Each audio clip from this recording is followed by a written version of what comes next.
A massive interstellar vessel, the Avalon, is shown gliding silently through space on a voyage toward a distant, terraformed planet known as Homestead 2. Inside, the ship's halls are deserted, running solely on autopilot. All 258 crew members and 5,000 passengers are in deep sleep within cryogenic pods. Unexpectedly, the spacecraft encounters a field of asteroids, which starts to strain its shielding system. Energy is redirected to the front deflectors, but an immense asteroid looms ahead. Unable to avoid it, the ship suffers a direct impact, triggering a series of system failures. While the ship initiates automated repairs, one of the sleep chambers malfunctions and opens. The occupant, Jim Preston, a maintenance specialist, is roused from suspended animation. The ship's AI informs him he has been asleep for 120 years and that the destination is just a few months away. He is given orientation about his ID bracelet, living quarters, and the activities available during the remainder of the journey. Eager yet uncertain, Jim steps out to explore. He walks into what should be a group orientation session, only to find he's alone. A digital guide begins explaining Earth's overpopulation, economic issues, and general decline. When Jim repeatedly asks why no one else is present, it becomes clear the hologram cannot provide real-time answers. Determined to find someone, Jim makes his way to the central atrium. It's empty as well, but an AI kiosk offers assistance. Jim requests human interaction and is redirected toward a steward. When he reaches the designated location and finds no one there either, he insists on speaking with the captain. At the command deck, he lacks clearance to enter, but he can see that the entire bridge is dormant. No crew are awake. Eventually, Jim visits the observatory and learns a shocking truth. The ship is still 90 years from reaching Homestead 2. Horrified, he runs back to the atrium and sends a message to Earth, asking for help and guidance on how to re-enter hibernation. He is told the message will take 55 years to get a reply. Overwhelmed and alone, Jim stumbles into the ship's lounge, where he spots another figure. He begins talking to the man, only to discover it is an android named Arthur.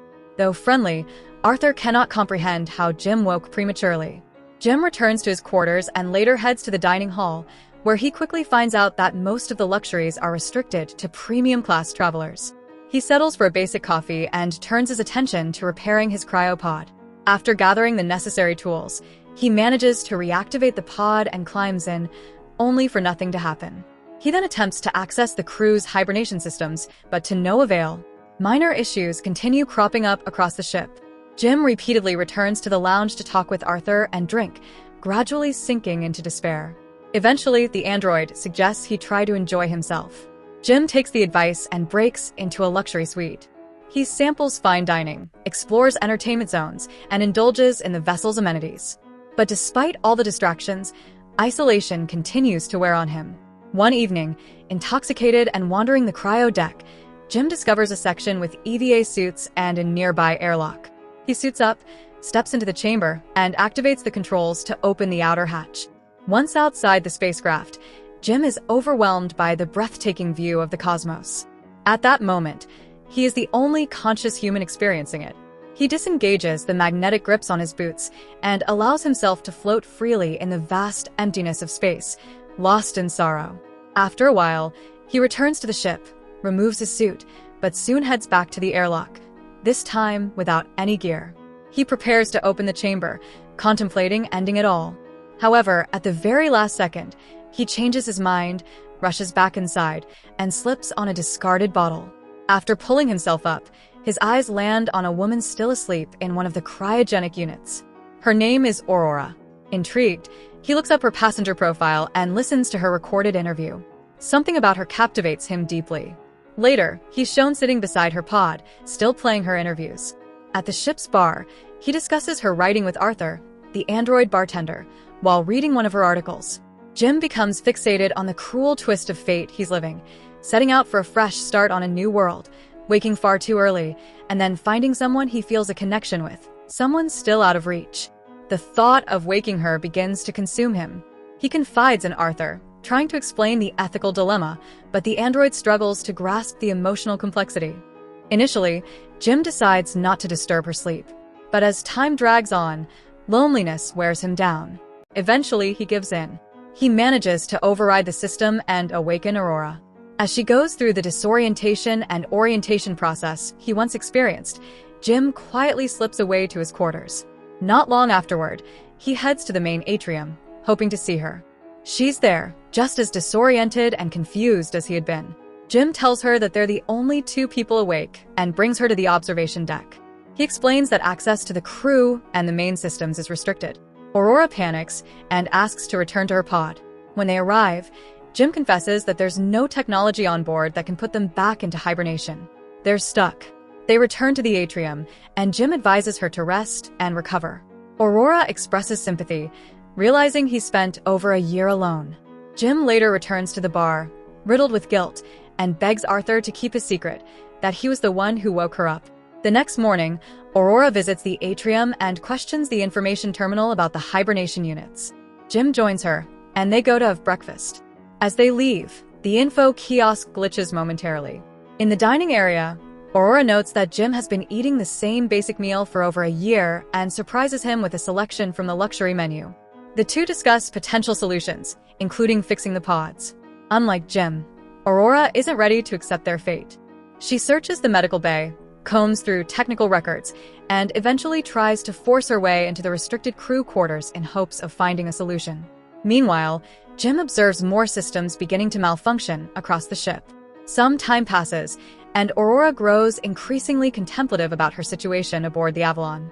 She keeps herself busy, writing, jogging through the halls, swimming in the ship's pool, but the weight of reality presses down on her. One day, she interviews Jim in the dining area, believing his experience could make for a compelling story. She asks him about the motivations behind his decision to leave Earth and start anew on a distant colony. Jim initially responds with generic promotional lines from the Space Travel Corporation, but eventually opens up. He confesses that he saw the journey as a chance to reinvent himself. On the new planet, he hoped to start fresh and build a meaningful life. Later, while they're in the observatory, Aurora finally opens up as well. Unlike the other travelers, she wasn't planning on staying permanently. She had booked a return voyage. Her plan was to spend a year on the colony world, then come back to Earth to become the first journalist to complete such a round trip, documenting the most incredible story ever told. As time passes and her efforts to change their situation lead nowhere, Aurora begins to lose hope.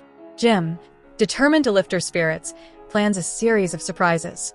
He takes her dancing, shows her classic movies in the onboard theater, and brings her to the sports court to play basketball. Their final stop is the bar, where he introduces her to Arthur, the android bartender. For a while, she enjoys herself, but the reality of their isolation creeps back in. After she leaves, Jim stays behind with Arthur, consumed by guilt for the part he played in her fate.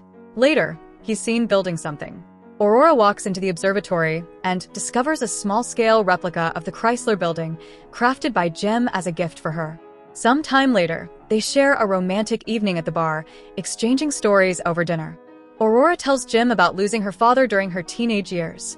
Afterward, he takes her to the airlock, and they both suit up. Together, they step into open space. This time, Jim isn't alone. He finally has someone to share the beauty of the cosmos with. They disable the magnetic soles of their boots and drift hand in hand through the stars. Once back inside, they kiss, then return to his quarters and sleep together. From that point forward, their relationship deepens. Aurora moves into Jim's cabin, and they begin living as a couple. She writes about her experiences on board, and the two share daily routines, running, dining, and sleeping side by side. During one of Jim's explorations, he discovers the greenhouse and surprises Aurora with freshly picked flowers. On her birthday, the ship passes near a red giant star, and they admire it from the observatory. Later that night, they celebrate at one of the fancier dining spots and finish off the evening at the bar. While Aurora chats with Arthur, Jim heads to the restroom to prepare a handmade ring. Unaware that Jim's actions were meant to remain secret, Arthur mentions that Jim was the one who manually woke her from stasis. Just then, Jim returns, and Aurora confronts him, shocked and betrayed. Overwhelmed with emotion, she runs off. When Jim returns to their room, he finds all of her belongings gone. The next day, he sees her at the dining hall, but the moment he tries to talk to her, she flees again. Aurora is devastated. One night, she storms into his cabin and lashes out violently in anger. Afterward, she continues to avoid him, forcing Jim to speak to her through the ship's intercom system. He pleads with her, trying to explain, telling her he fell in love with her. But Aurora doesn't want to hear it. She can't forgive him for taking away her future and trapping her in this reality. Then, one night while Jim is alone in his cabin, a serious system error hits the ship. A major failure in the control systems occurs. Later, when he enters the elevator, it breaks down. Meanwhile, Aurora walks through the atrium and sees that Jim has planted a tree there. In the dining hall, the food dispensers also begin to malfunction. Suddenly, they both hear a new voice over the intercom. Someone from the command crew is speaking. It's Gus Mancuso, the deck chief, asking who planted the tree. Rushing to the main atrium, they find him standing next to it. They explain their situation, but Gus is confused as to how 3 cryopods could have malfunctioned. He brings them to the control center, where he identifies a deeper issue within the ship's systems. However, to verify the cause, a manual inspection is needed. As they leave the bridge, a maintenance bot nearly collapses onto them. Aurora and Jim tell Gus about the recent increase in malfunctions all across the vessel. Gus insists that kind of systemic failure shouldn't be happening, and he shows them how to gather diagnostic data. Later, as he examines the sleep chambers, Jim joins him, having finally discovered what triggered the failure in Aurora's pod. The head engineer is appalled when he learns what Jim has done. Later, while he's at the command center analyzing the diagnostics, Aurora joins him. They discuss the malfunction of her stasis pod, but he admits there's nothing he can do to change what happened. Just then, Jim shows up carrying yet another malfunctioning service droid, his 16th. The chief, suffering from symptoms of cryo-recovery illness, excuses himself to rest, but as he walks away, he begins coughing up blood. That night, unable to sleep, Aurora heads to the pool for a swim. Without warning, artificial gravity on the ship fails. The water lifts from the pool and traps her inside it. She starts to drown as the liquid floats freely around her. Just in time, the gravity system comes back online, and she manages to escape. As she and Jim both rush to locate the deck chief, they cross paths and head to the bridge together. There, the 3 begin piecing together the root of the ship's ongoing issues. The engineer determines that a significant system failure occurred 2 years earlier, damaging a crucial subsystem. The entire vessel has been compensating ever since, causing widespread strain. If they don't identify and resolve the source soon, the spacecraft may become irreparably disabled. They move to investigate, but the chief collapses from his illness. Jim and Aurora carry him to the med bay. The ship's medical tech confirms that his condition is terminal, and there's no treatment available to extend his life. Later, in a quiet moment in the observatory, the dying man passes along his identification band to Jim, entrusting him with access and responsibility. Moments after giving them this charge, he dies. Suddenly, warning lights flood the ship, and vibrations shake the floors, another critical malfunction. Jim urges Aurora to follow him to the engineering deck. On the way, another system error affects the artificial gravity again, and the android bartender, Arthur, malfunctions as well. Jim is forced to shut Arthur down before they press forward. Once in engineering, they begin their inspection and discover the damage is located in the energy core. When they open the access panel, Aurora is nearly pulled through due to a hull rupture in that section. Jim is almost sucked out too, but manages to hang on while the hatch tries to close on him. Eventually, they're both pulled through the breach, but manage to reseal the chamber just in time. After resolving that emergency, Jim quickly realizes there are multiple structural breaches. He and Aurora follow the path of destruction caused by the space debris and discover that the impact damaged the reactor's central control unit. Jim believes he can locate a spare module. They find the replacement, install it, and attempt to reboot the system, but the automated cooling protocol fails to engage. They try to initiate the venting sequence manually, but that also fails. Jim concludes that the only option is to open the exhaust port from the ship's exterior to release the reactor's heat. Together, they head to the airlock. Before exiting, Jim hands Aurora the engineer's ID band, knowing there's a chance he won't return. She helps secure his suit, and just as he steps into the chamber, she begs him to come back. She can't imagine surviving alone aboard the ship. Aurora returns to monitor the core, where temperatures have already reached dangerous levels. A metal bolt dislodges from the reactor under pressure and pierces her arm. Meanwhile, outside, Jim reaches the exterior vent and locates the access point. As reactor heat continues to rise, he tries to force the panel open but realizes that it won't stay ajar on its own. Over the comms, he informs Aurora that he'll have to physically keep the vent open, risking everything to save the ship. Aurora is against Jim's risky idea, but he insists and urges her to initiate the reactor venting procedure. Despite her fear of losing him, he reminds her that they have a responsibility to the thousands still in stasis. After a brief argument, she reluctantly activates the vent. The operation succeeds, but the force of the expelled gases throws Jim into space and severs his safety line. His suit begins to depressurize, and he radios Aurora to explain the situation.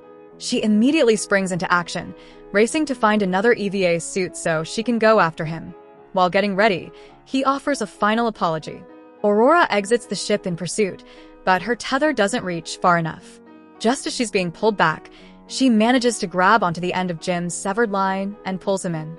She hauls Jim to the med bay, only to discover that he has already died. Thinking fast, Aurora uses the deck chief's ID band to override the medical restrictions and trigger an emergency revival protocol. The medical unit takes over and successfully brings Jim back to life. With that, Aurora forgives him. Later, she repairs Arthur, the android bartender, and together they give Gus Mancuso a respectful space burial. Jim then brings Aurora back to the med bay and shows her a discovery. The medical pod can be reconfigured to induce a hibernation state. He offers her the chance to sleep through the remainder of the voyage. However, it's eventually revealed that Aurora chooses not to take the offer.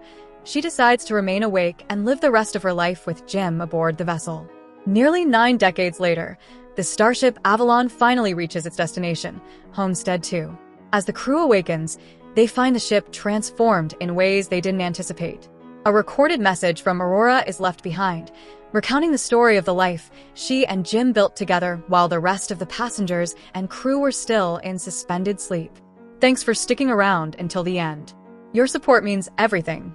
Don't forget to like, share, and subscribe. Catch you in the next recap.